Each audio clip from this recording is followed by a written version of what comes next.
Hey guys, fellow veterans. Um, I wanted to make a video today regarding the VA Caregiver program and what I have found out since my decline letter. I have been researching, going through like a lot of you, trying to get answers, trying to find out why, and um, so I've been working on this for about a month now since my decline letter came in. I am a combat veteran. I'm a Marine. I'm 100% disabled, and my caregiver was denied, which we've been on since 2009. And now 2022, they denied us, and we really didn't get any real answer. Now, for what most of you that are following this caregiver program, I'm on Twitter. I respond with all the information that I get from the VA, from the caregiver program, also from other veterans. And it's an avenue to share information so you can look into or find easier ways to find out the information that you need. Because I've had to do it the hard way. And I want to make sure somebody else can do it a little bit easier than what I had to do. So, as we know, we have experienced a drastic decline in VA caregivers being dropped from the system, being denied. These things have been identified. Um, this problem has been identified. My first step is what I did was back in January, I called Louis Gohmwer's office. He's a representative from Texas, and I informed them that I wanted to start a congressional investigation on why I was declined. The reason why, because I wasn't getting the answers from the VA here, and I go to Houston. That's my office that I go to. I live in Lufkin, but I got to drive 3 hours to Houston for any procedures. You guys know the drill on that. But so I did advise Louis Gohmwer. I did advise that I did make phone calls to one to start a congressional investigation. I actually wrote to the OIG's office. I have contacted the caregiver program and spoken to my case manager directly. I have I have talked to so many people, and I also keep up with Twitter. All the VSOs, veteran service organizations. I'm keeping up with the updates. The most recent update that we've had is the hearings that are going on, led by Senator Tester, which without Senator Tester, I don't know which state he's from, but he's done an awesome job in this. And now he has brought to light many questions. He has actually stated that the way veterans, the caregiver program, the way they've actually implemented this program is dehumanizing. It's not in the best interest of veterans, and that we need to fix this now, not yesterday, but now. I'm probably telling you guys more than what you need to know if you watched the video. Some of you haven't watched the video, so bear with me.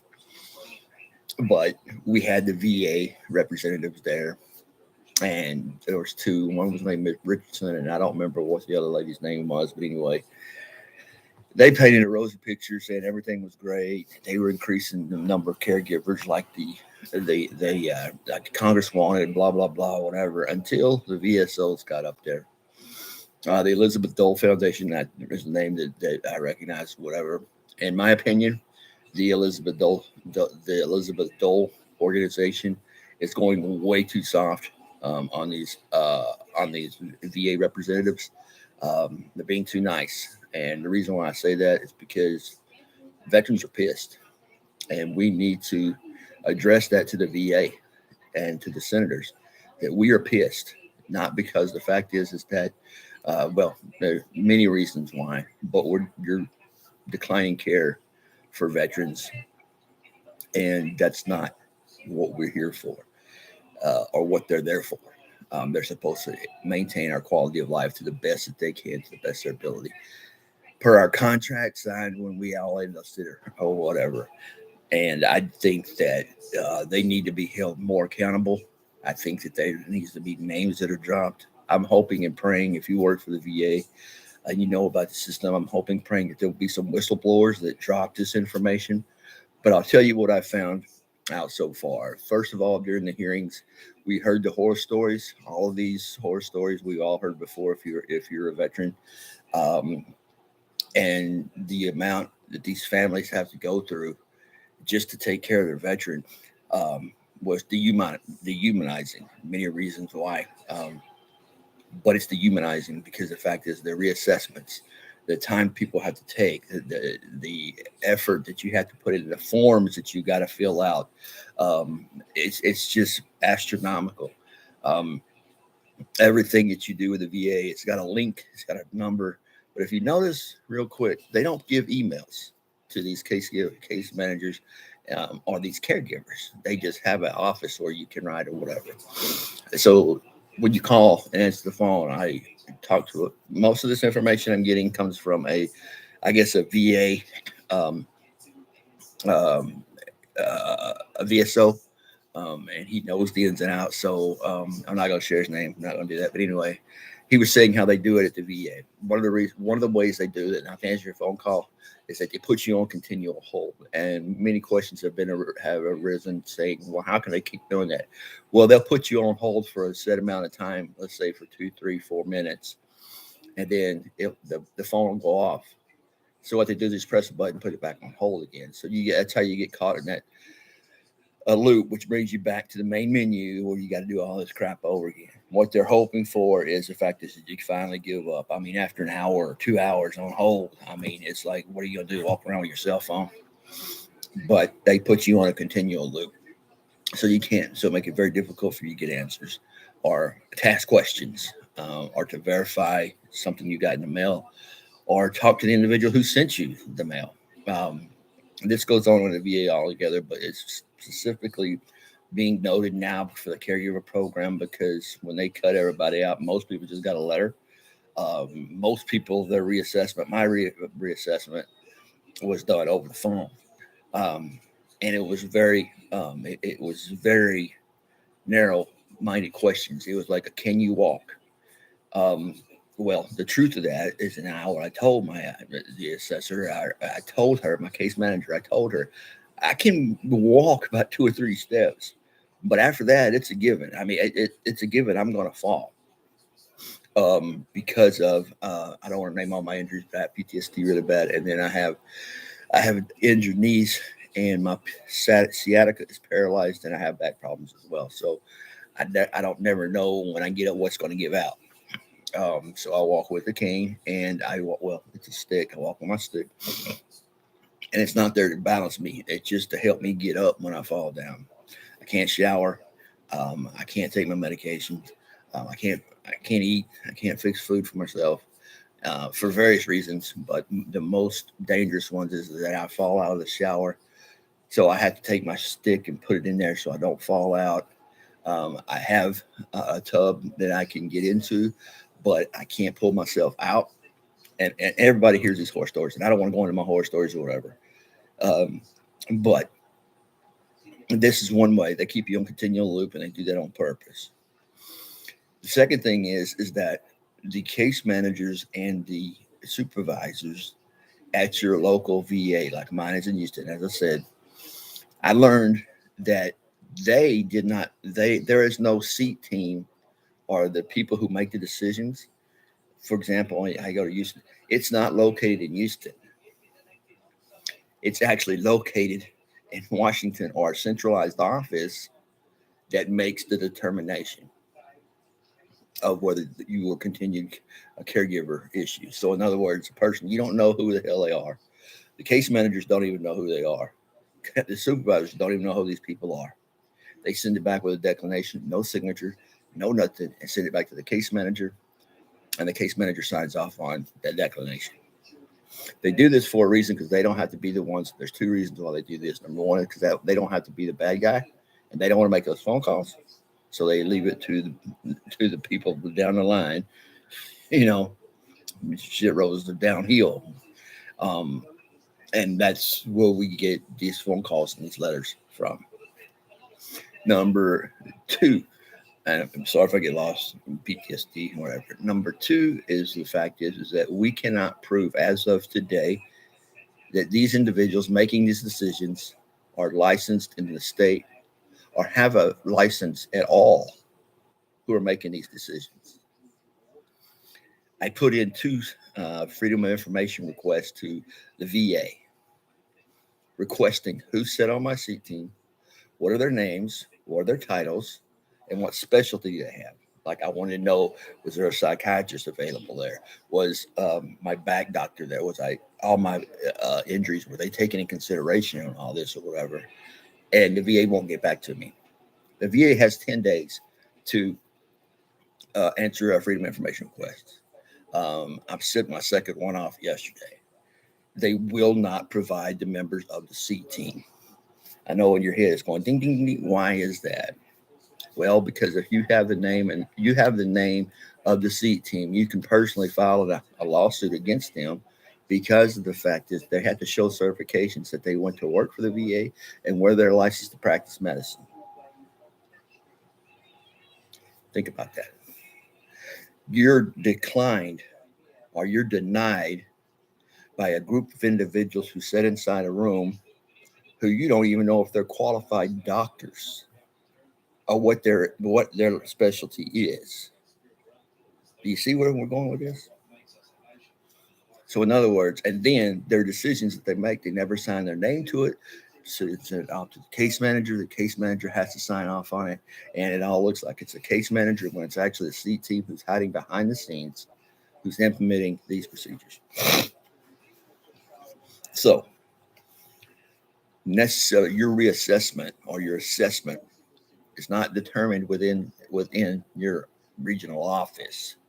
It goes off somewhere else and they make a determination, and it's only as good as what the information that what the actual caregiver, what the account manager, what they provide. I'll use an example again. They asked me, well, can you walk? I can walk 2 steps. For me as a veteran, I was proud of that. It's taken me a long time to get to 2 or 3 steps without falling out. And that's what I told my case manager who did the assessment. And then what happened was the fact is they didn't get that in the report, or they didn't look at that whenever they got the final report at the C team. So there's a lot of questions here on how the VA proceeded to do this and who we're going to hold accountable. Because I have talked to a bunch of people on Twitter and I can feel their frustration. And we want to have these individuals held accountable. How far it goes up, I don't care. But I want to know these individuals so they can never practice for the VA again, and they cannot put another VA veteran on a caregiver program or any other veteran in front of doctors or physicians that are not certified, working for the VA, making decisions on what procedures I can get, what surgeries I can get, on what my caregiver program. These are the seat team who are making these determinations. They're the ones who actually decide, well, yeah, we authorized knee surgery. No, we don't know. We'll do physical therapy. This is where it gets really, really interesting. I'll make a point here as well, is that it's funny that since that we're into the budget program, or the budget is before the House and Senate now, it allots a lot of money for the VA. And the VA has actually came to the Congress and actually stated, well, this is what we're going to need to operate for the fiscal year. And it hasn't passed, whatever, but the VA also is Congress wants to cut back facilities. They want to cut back on employees. And the main thing is that they're trying to cut back to get into some kind of budget. They've already proposed cutting back the facilities. They've already proposed cutting back the employees, hiring less employees. I don't care what the caregiver says. I spoke to my account manager today that we've known each other since 2009. And I have a sense of trust with her, but not too much anymore. So they in the VA are fearful of their jobs being opposed to being actually fired or laid off. How are they doing that? Well, first of all, with this declination, They actually ask these case managers to call out and say, you're declined. No, you're not receiving benefits anymore. You have till October. Blah, blah, blah, woo, woo, woo. Give you the bad news, basically. If they didn't do that, or if the person refused to do that because it was wrong, they got fired. They didn't get laid off, they got fired. That's one way of weeding out the money situation. And also with the cancellation of facilities, that's actually going to cut jobs. The caregiver program, they come up, the VA caregiver program, those two individuals who are in charge of it said, well, we're adding 16% of people. We're hiring 16%. Well, who are you hiring? Are you hiring unlicensed physicians on the seat team? Why can't it be transparent?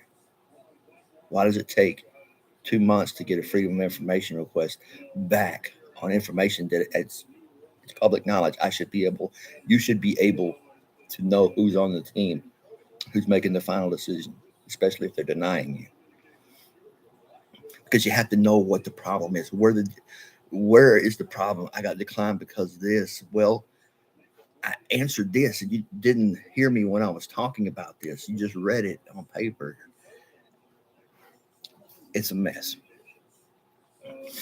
Also, a thing that I did find out today, or that I am finding out right now, is the caregiver program, the folks who run this right now, and most of your regional centers or your actual hospitals right now, they are in turmoil. They're in turmoil and on the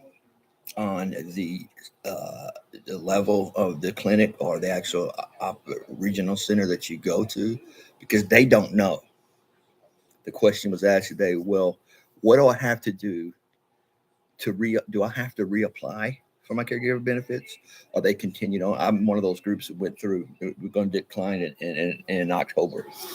What I got to do to avoid the gap or fix this situation? I was told that they don't know. Secretary of the VA came out and said, we're putting them on hold. But what does hold mean? Does that mean we're holding off? I don't know. It can mean anything. We're holding off, then we decline, then you got to go reapply. Bunch of freaking paperwork, which is the bureaucratic way.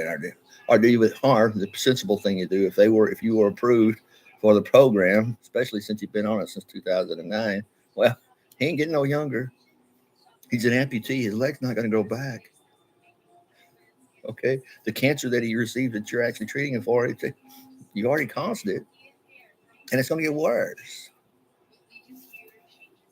I don't understand what they were thinking. I don't understand how they were thinking it, but it's beyond me. The next thing is that they have no direction on where they're going. I know my glasses are buzzing up. I'm sorry, but they have no direction from their leadership in their regional clinics, and they have no direction from the VA. They're waiting on a summit, which is going to happen next month. I don't know the date yet, but I will be watching. They'll be watching to see if I can get something out of it. But we had Senate hearings for 2 days. We learned a lot. And one thing that we learned was obvious, that the VA are covering their ass. They're setting up an environment of plausible deniability. That way they can't get blamed for it, for the initiation of these rules and regulations that they changed. No one can actually be held liable or held accountable.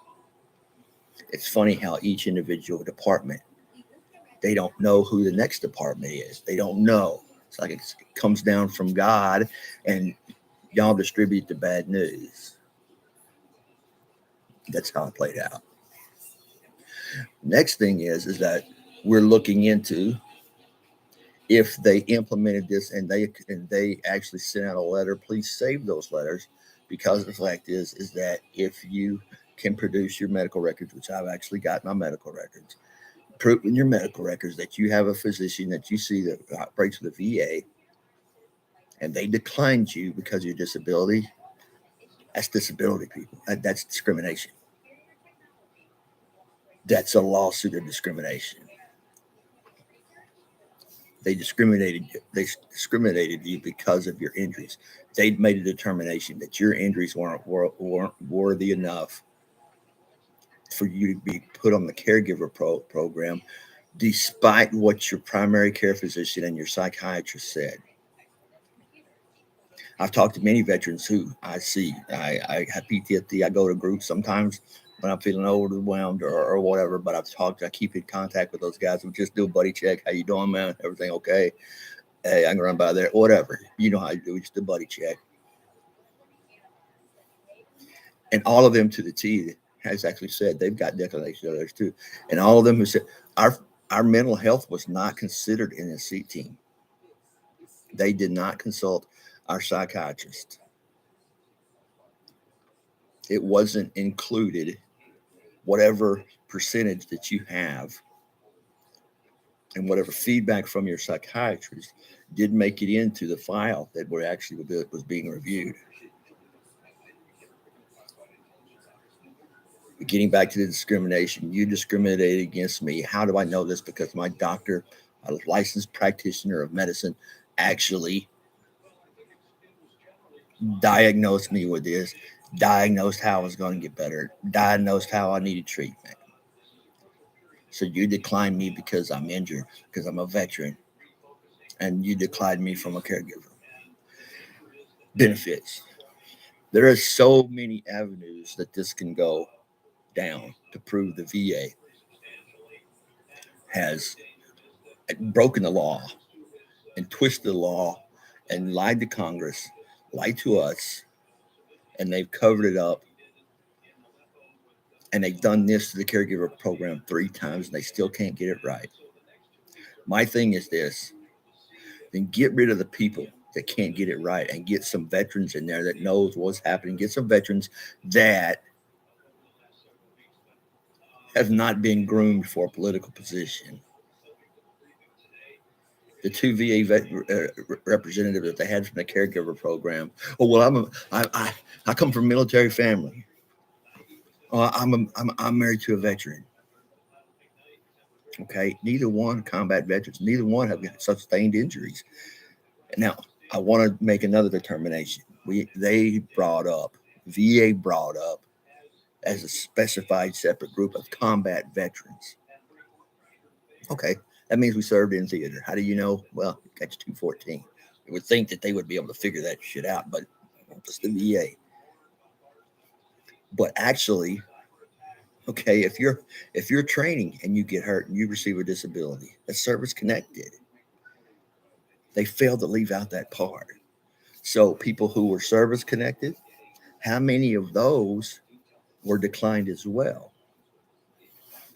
How many of those were declined just because you sustained injuries, but they weren't combat related? Discrimination lawsuit. Now, each individual has to make up their own mind whether they want to file a lawsuit against the VA. I am going to. I'm looking into that because the fact is I don't want another veteran to go through it. Another thing that you have to address is that, well, you're just doing it for the money. I don't want any money. I'm 100% Gary. I'm 100% rated. I'm maxed out on everything. I can't get any more benefits. And in fact, I don't want to. I want to hit these guys where they live to let them know you don't mess with veterans and you don't mess with their caregivers. And you've gone too far.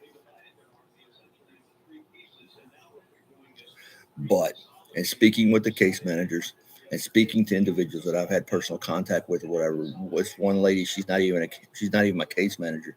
She's a supervisor. And she gave me a call today to see how it was and to explain to me what was going on and what they were forced to do by somebody else. So we need to find out who the higher up is. And it's very, very important because the VA will not give you the name, title, and education of the doctors who actually made this decision on you. That right there is a red flag. So I have, like I said, I call Louis Gohmert back today. He knew. I wonder how many other senators knew this was going to happen or how many senators was involved in that budget meeting for our budget that agreed to cut back the caregiver program to get the VA in budget. It all comes out in the wash. This is not a coincidence. They knew, and they did nothing about it. And now we just got to find out. We know what happened. Now we just got to find out the names, and that's going to be our most difficult part, is finding out who knew what, when did they know it, and what did they do, and hold them accountable. This is the hardest thing to do, is to find out who's accountable, because the door's shut. They won't release any more information. They're relying on these committee hearings. They're relying on themselves to put out the information whenever they feel it's necessary. Like I said, case managers and case supervisors, they don't even know what's going on. They don't know what to tell a veteran. And I got this straight from a account manager supervisor. So those are the things that I know right now. There's some thoughts that you need to start thinking about. This is it covers a bigger scope than what we think of. And the tentacles will go a little bit further, finding out who actually set up this whole seat team, who was responsible for hiring these individuals, who was responsible for allowing this to go on when they knew it was wrong. This is what we've got to start doing now, is finding out the reason why. Not only just the reason why, but also need to find out who's responsible for it, because as everybody knows, if you break the law, you and I break the law, guess what? We're going to jail, or we're going to have to suffer some kind of fine or something. Discrimination, treating veterans this way, the way that they did it, and the misinformation now, not only is it unethical, but it's against the law. Every person who got a declination letter from the VA, you have a lawsuit. There are some that have actually, some of the VSOs that I know, they're starting a class action lawsuit right now. Call and put your name on that list. Because it's not the number, it's not the amount of money you can get out of it. The more names we have on these lists that are filing Class A lawsuits, the more will be heard. I call on the veteran community. Now's the time to unite. Now's the time. Now's the time to fight for each other. It's time to actually get down to where we're brothers again, and we're back in combat, or we're actually training to be a unit. And now it's go time. It's time to It's time to step over the line of departure, continue mission, and go on. My saying is that I have fought against ISIS. I have fought against the Taliban. I didn't kill bin Laden, but I sure chased his ass a lot. And those two enemies combined are not as bad as what my enemy right now is the VA. Let me say that again. ISIS and the Taliban were not my worst fight I've ever faced. The worst fight I face right now is the VA. And the VA screwing with me every chance they get and wanting me to do one thing. They delay the decision. They deny you. Then they just hope you die before you say something to somebody pays attention. With this in mind, get on your phone to your congressman. Write anybody you can at the VA. I've got an OIG, my results of my OIG. I put in a complaint to the Office Inspector General. They called me last week and told me, well, since it's been put on hold, we have to put yours on hold because they don't know what's getting ready to happen. But put it in, make time, make an hour out of your day to make a message up to where you want to explain to your process and send it to somebody every day, whether you use Twitter or you Facebook, TikTok, whatever y'all use or whatever, to socially communicate it to the higher ups and start demanding answers. You have a right, or in America, you have a right to face your accuser. You have a right to know who's on your seat team, who made this decision. Because if the VA fights the battle in court about the discrimination lawsuit, you can file directly to all those members on the SEAT team to make sure this never happens to you again. And also to expose this so no veteran has to go through this again. I'm a grandfather. I'm a grandfather. I got 2 boys that were Marines as well. They're going through the same battle. I've got people around me that are veterans or military veterans, and they're on board because just to hear the story, they're like, oh no, oh no. And just to hear that they're treating veterans this way, to know that they were on track to take 90% of take 90% of the people enrolled in the caregiver program out of the system. It was called the purge. I think it's time we purge them. I think it's time they start answering some questions. And if you're a VA representative and you want to get in front of Congress and you want to get in front of these committees, you better be prepared to answer, because we're going to come after you. It's unacceptable. It's disgusting, dehumanizing, per quote, Mr. Tester. Stay on this, guys. It ain't over with yet. And if we keep pursuing it, we're going to be appalled at what we find out. Find the contact that you have at the VA that you can trust. Find out what's going on at your local VAs. And then start putting the puzzle together. It'll all start making sense. But I will try. I don't know if I'll get any reviews on this, whatever. I'm not out for the number, whatever. I'm just telling you what I have found out through my phone calls. I hope other people will comment on this so I can find out what they're doing right, how they got answers, how they turn this around, how they're going to turn around, what their options are, or whatever, so we can start working together and get a plan to fight these son of bitches. Because I'm telling you right now, they're going to fight back. Oh, it's not my fault. I don't know. I don't know who did. Somebody knows. Let's find out who. Thanks, guys, for paying attention. Thank you for watching. Hopefully, you guys will like or share. Just share it. I mean, I don't care if you like it or not, but just share it so that another veteran will get this. It's time for us. It's time for us. Yeah, it's time for us to cowboy up, man. They're messing with all of us.